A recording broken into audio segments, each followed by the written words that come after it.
The little girl wasn't supposed to understand a single word. At least, that's what the two armed guards believed as they stood beside the gleaming black limousine outside the towering glass headquarters of billionaire Adrian Hale's global technology company. Rain dripped from the edge of the building while employees hurried past, never noticing the child sitting quietly on a nearby bench, clutching a worn backpack almost as big as she was. She looked no older than 11. Her shoes were faded, her jacket was too thin for the cold weather, and her attention appeared fixed on an old picture book resting on her lap. To everyone around her, she was invisible.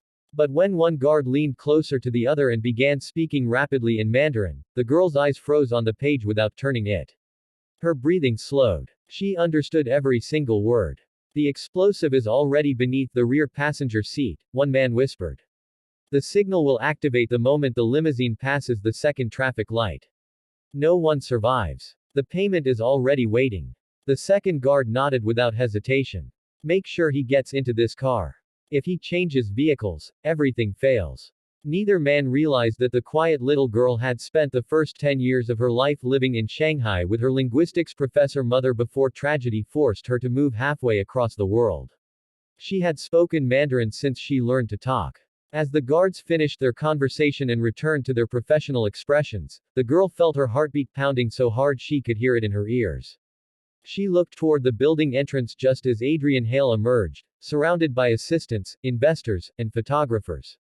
At only 42, Adrian had built one of the largest artificial intelligence companies in the world. News channels called him a visionary. Business magazines called him a genius. His competitors called him dangerous. But to strangers watching him leave the building, he simply looked like another wealthy executive dressed in a perfectly tailored charcoal suit, smiling politely while security cleared a path toward the waiting limousine. The girl knew she had only seconds. If she stayed silent, an innocent man would die.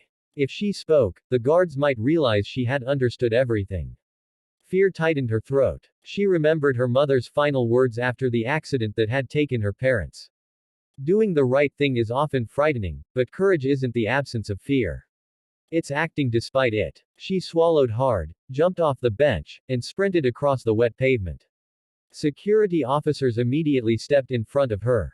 "Stop. Stay back," one shouted. She tried to push past them. "Please. Don't let him get into that car." The officers assumed she was another child hoping for an autograph. One reached for her shoulder, but she ducked underneath his arm with surprising speed. Adrian turned, slightly annoyed by the commotion. Before anyone could stop her, the girl shouted with every ounce of strength she had, "Don't get in the limousine. They're going to kill you." The entire courtyard fell silent. Cameras stopped flashing. Executives stared in confusion. The guards standing beside the limousine exchanged a glance so brief that almost nobody noticed it. Almost nobody except Adrian. Years of negotiating billion-dollar deals had trained him to recognize tiny changes in people's expressions. The guards had looked startled, not offended, not amused, but genuinely frightened. Adrian slowly looked from the trembling child to the two men assigned to protect him. "What did you just say?" he asked quietly. The girl struggled to catch her breath. Rain soaked her hair as tears mixed with water on her cheeks. They were speaking Chinese. "They said there's a bomb under the back seat. They said it will explode after the second traffic light." For 2 endless seconds, nobody moved. Then one guard laughed loudly. "Sir, she's making things up. She's probably confused." But Adrian noticed sweat forming on the man's forehead despite the cold rain. He calmly stepped backward instead of toward the limousine. "Nobody touches that vehicle," he ordered. The head of security immediately signaled his team. Within moments, bomb technicians were called while everyone retreated behind protective barriers. The guards protested loudly, insisting the child had imagined everything. Adrian never took his eyes off them. 15 agonizing minutes later, a bomb disposal robot slid beneath the limousine. Every person watching held their breath. Then the technician's voice crackled through the radio. "We've found something." Silence swept across the courtyard. "Confirmed. Improvised explosive device. Live. Extremely sophisticated." Shock spread through the crowd like a wave. Reporters gasped. Executives stepped backward. Adrian stared at the little girl who had just saved his life. Before anyone could react, one of the guards suddenly pulled out a concealed pistol and fired, Not at Adrian, but at the child who knew too much. The gunshot cracked through the rain like thunder, but the bullet never reached the frightened girl. Adrian reacted on instinct, throwing himself toward her while his chief of security tackled her to the ground. The shot shattered the glass doors behind them instead. Chaos erupted across the plaza. Employees screamed and scattered in every direction as security agents drew their weapons. The second guard, realizing the mission had collapsed, reached for his own firearm, but he was too slow. Two agents pinned him against the limousine while another disarmed him with a crushing blow to his wrist. The first attacker sprinted toward the crowded street, weaving through panicked pedestrians, determined to disappear before anyone could stop him. Adrian, still shielding the trembling girl, looked into her terrified eyes. "Are you hurt?" he asked. She shook her head, unable to speak. Her hands trembled uncontrollably. She had expected disbelief, maybe even ridicule, but she had never imagined bullets. Adrian stood and barked orders with a calm authority that instantly cut through the confusion. "Lock down the building. Call federal authorities. Nobody leaves." Within minutes, police sirens echoed through the city as bomb technicians secured the explosive and investigators flooded the scene. News helicopters circled overhead, broadcasting the unbelievable story of a billionaire who had narrowly escaped assassination because of an unknown little girl. Yet Adrian's attention remained fixed on her. She sat wrapped in a security blanket, staring silently at the pavement. "What's your name?" he asked gently. "May," she whispered. "Just May. Do you have family?" She hesitated before answering. "No one who can protect me." Those words struck Adrian harder than he expected. He knew loneliness. Years of building an empire had cost him friendships, relationships, and almost every moment of ordinary life. But hearing such resignation from an 11-year-old child felt different. Before he could ask another question, an intelligence officer approached carrying a sealed evidence bag. Inside was a phone recovered from one of the captured guards. "Mr. Hale," the officer said quietly, "this wasn't an isolated attack. The messages suggest someone inside your company provided your exact travel schedule." Adrian felt the air grow heavier. An insider. Someone close enough to know every movement he made. Someone powerful enough to arrange professional assassins. Across the plaza, May suddenly looked up. Her expression changed from fear to alarm. "The guard who escaped," she said. "He wasn't the leader." Everyone turned toward her. "How do you know?" Adrian asked. "Because of the way they spoke. The one who escaped kept calling someone else, boss. He was taking orders." The investigators exchanged uneasy glances. Most people would have overlooked the tiny detail. She hadn't. Adrian realized this quiet girl possessed an extraordinary ear for language and nuance. She hadn't simply translated the conversation, she had understood its hidden meaning. Hours later, inside the secure executive floor of Hale Technologies, May watched the rain fall beyond the floor-to-ceiling windows while forensic teams searched every office. Adrian handed her a cup of hot chocolate. She smiled weakly. "Thank you. You saved my life," he said. "I don't know how to repay you." May looked down at the steaming cup. "You don't have to repay me. My mother always said saving someone isn't a business deal." Adrian smiled for the first time since the attack.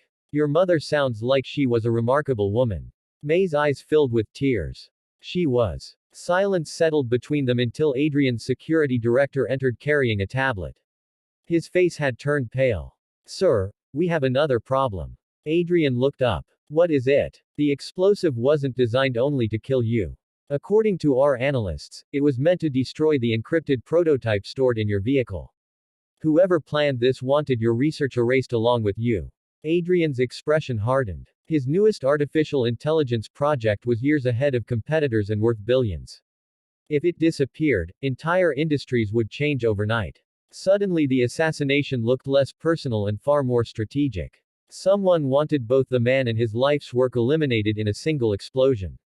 May listened carefully before quietly asking, "Can I hear the recording from the guard's phone?" The investigators looked surprised. Adrian nodded. They played the recovered audio.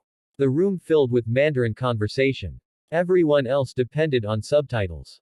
May closed her eyes instead, concentrating on every pause, every breath, every background sound. After several minutes she opened them. "They're near water," she said. The investigators frowned. "What makes you think that?" "Listen carefully." Every 23 seconds there's a deep horn in the background. That's not traffic. It's a cargo ship. And there's a metallic echo. They're inside a warehouse. The room fell silent. Audio experts replayed the recording. After enhanced filtering, the exact sounds May described became unmistakable. One veteran investigator slowly lowered his headphones. She's right. Adrian stared at the little girl with growing amazement. She hadn't merely saved his life. She had just uncovered the first real lead in finding the people responsible. But somewhere across the city, the escaped assassin was already making a call to the mysterious boss. His voice trembled with fear. She understood everything. The girl is still alive. A cold voice answered only 5 words before disconnecting. Then eliminate her before sunrise. The words echoed in the assassin's ears long after the call had ended. There would be no second chance. The little girl had become the greatest threat to an operation that had taken months to organize. Hidden inside an abandoned warehouse near the river, he slowly lowered the phone and looked toward a row of computers where several masked men monitored security cameras from across the city. One of the screens displayed Adrian Hale's headquarters surrounded by police vehicles. Another showed news reporters broadcasting live. Every channel carried the same headline: Young girl saves billionaire from deadly bomb plot. The assassin clenched his fists. The girl was no longer invisible. Within hours, the entire country would know her face. Meanwhile, inside the heavily secured executive residence attached to Hale Technologies, Adrian insisted that May remain under his personal protection. Government officials offered to move her to a witness protection facility, but Adrian refused. The people behind this attack already infiltrated my company, he said firmly. Until we know who betrayed us, nowhere is truly safe. The investigators reluctantly agreed. Security around the building was doubled. Every entrance was sealed. Every employee was searched before entering. Yet despite all the precautions, Adrian couldn't shake the feeling that someone inside still knew exactly what was happening. May sat quietly in the library, surrounded by thousands of books. It was the largest collection she had ever seen. She traced her fingers across the spines without taking any down. Adrian noticed her hesitation. You like books? He asked. She nodded. My mother used to say every language opens another window into the world. Adrian smiled. How many languages do you speak? May counted silently. English, Mandarin, Cantonese, Korean, a little Japanese, and some French. Adrian blinked in disbelief. You're 11. She shrugged shyly. Mom taught languages at a university. She made learning feel like playing games. As they spoke, Adrian's security chief entered carrying a folder. His expression revealed both surprise and concern. Sir, we've identified both guards. Adrian expected military backgrounds or criminal records. Instead, the report revealed something stranger. Their identities were almost completely fabricated. The passports were fake. Employment records had been inserted into government databases only 6 months earlier. Even their fingerprints matched no known person. Whoever had sent them possessed extraordinary resources. May noticed a photograph sticking out of the folder. She pointed at it immediately. That's him. Adrian looked closer. It wasn't one of the guards. It was a blurry image of a man walking through the underground parking garage earlier that morning. You've seen him? Adrian asked. No, May replied slowly. But I heard his voice. The room fell silent. She explained that while hiding behind the bench before warning Adrian, she had heard someone speaking through a wireless earpiece. The guards kept calling him, teacher. At the time she assumed it was simply a code name. Then she heard one sentence she couldn't forget. A lesson only matters if the student never sees it coming.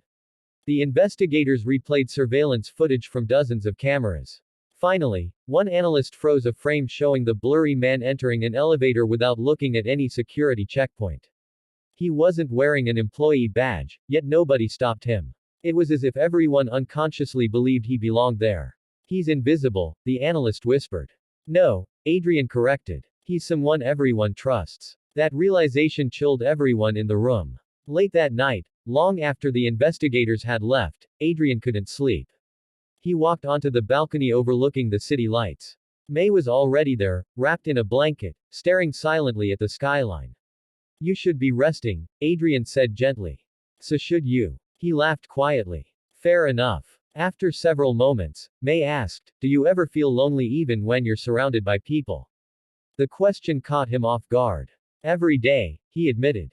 She nodded as though she had expected the answer. My father used to tell me that money solves problems, Adrian continued. I spent 20 years believing him. Tonight I realized money couldn't have saved me. A brave little girl did. May lowered her eyes. I was scared, she confessed. Courage isn't never being afraid, Adrian replied. It's choosing to act anyway. For the first time since meeting him, May smiled. At that exact moment, several floors below, one of the night shift cleaning staff quietly entered a maintenance room. He removed a hidden phone from inside a ventilation duct and typed a short encrypted message. The girl is inside. Security rotation changes every 40 minutes. Within seconds a reply appeared. Proceed. The cleaner removed his uniform. Underneath it was tactical body armor. He wasn't a cleaner at all. He was the next assassin. The fake cleaner stood perfectly still in the dim maintenance room, listening to the footsteps outside. He had spent nearly 4 months inside Hale Technologies, learning every hallway, memorizing every security shift, and earning the trust of employees who greeted him each evening without a second glance. To them, he was simply another member of the cleaning crew. To the organization that had sent him, he was the contingency plan.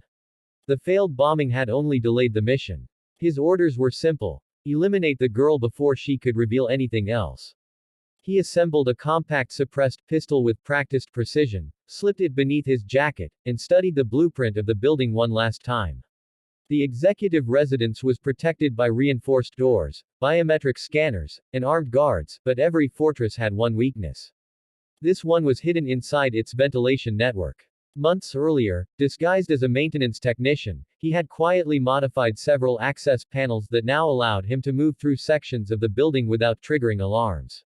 Tonight, those forgotten changes would become deadly. Upstairs, Adrian had finally convinced May to try to sleep. She lay in a guest room that overlooked the city skyline, but every time she closed her eyes she heard the guards speaking Mandarin beside the limousine. She saw the bomb. She heard the gunshot. She remembered the expression on the assassin's face as he realized she understood him. It wasn't anger she had seen, it was fear. Whoever commanded those men feared knowledge more than weapons. That thought refused to leave her mind. She sat up suddenly. Something about the conversation she had overheard earlier no longer made sense. One sentence had sounded strange, almost unnecessary. The first guard had said, "The dragon doesn't wake until the lantern goes dark." At the time she assumed it was another code phrase. Now she realized it sounded more like a password. Without waking anyone, May quietly walked toward the library where investigators had left copies of the translated recordings. She replayed the Mandarin conversation through a headset. This time she ignored the words themselves and focused on the rhythm of their speech. Her mother had once taught her that spies often hide messages inside ordinary conversations by emphasizing certain syllables or changing their tone. After listening 3 times, May noticed a pattern. Every fourth sentence contained a slightly unnatural pause. She wrote down the words surrounding those pauses. When arranged together, they formed an address. Her heart raced. It wasn't the Riverside warehouse. It was another location entirely. Before she could tell Adrian, the lights flickered. The entire floor fell into darkness. Emergency lighting flooded the corridors with a dim red glow as alarms began echoing through the building. Security personnel immediately reported a power failure affecting only the executive residence. Adrian rushed into the hallway. Everyone stay together, he ordered. His security chief frowned at the control panel. This isn't an outage, he said. Someone cut the internal power. Then came the sound. A metallic clang echoed through the ventilation system. Everyone looked toward the ceiling. Another clang. Closer this time. One of the guards slowly raised his rifle. The ventilation grate above the hallway exploded outward. A black-clad figure dropped onto the floor, firing 2 suppressed shots before anyone could react.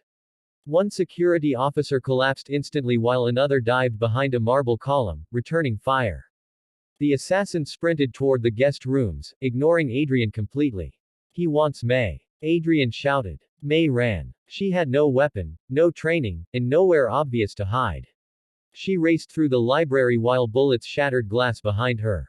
Books crashed from shelves as the assassin closed the distance with terrifying speed. Adrian followed, refusing to let the child face danger alone. The assassin rounded the corner, raised his pistol, and aimed directly at May. Then he froze. She spoke one sentence in flawless Mandarin. I know who the teacher really is. For the first time that night, the assassin hesitated. His finger stopped on the trigger. Shock flashed across his face. That single second was enough. Adrian's security chief tackled him from the side, sending both men crashing through a table. The pistol skidded across the polished floor. A fierce struggle followed before additional guards overwhelmed the attacker and forced him into handcuffs. Breathing heavily, Adrian hurried to May.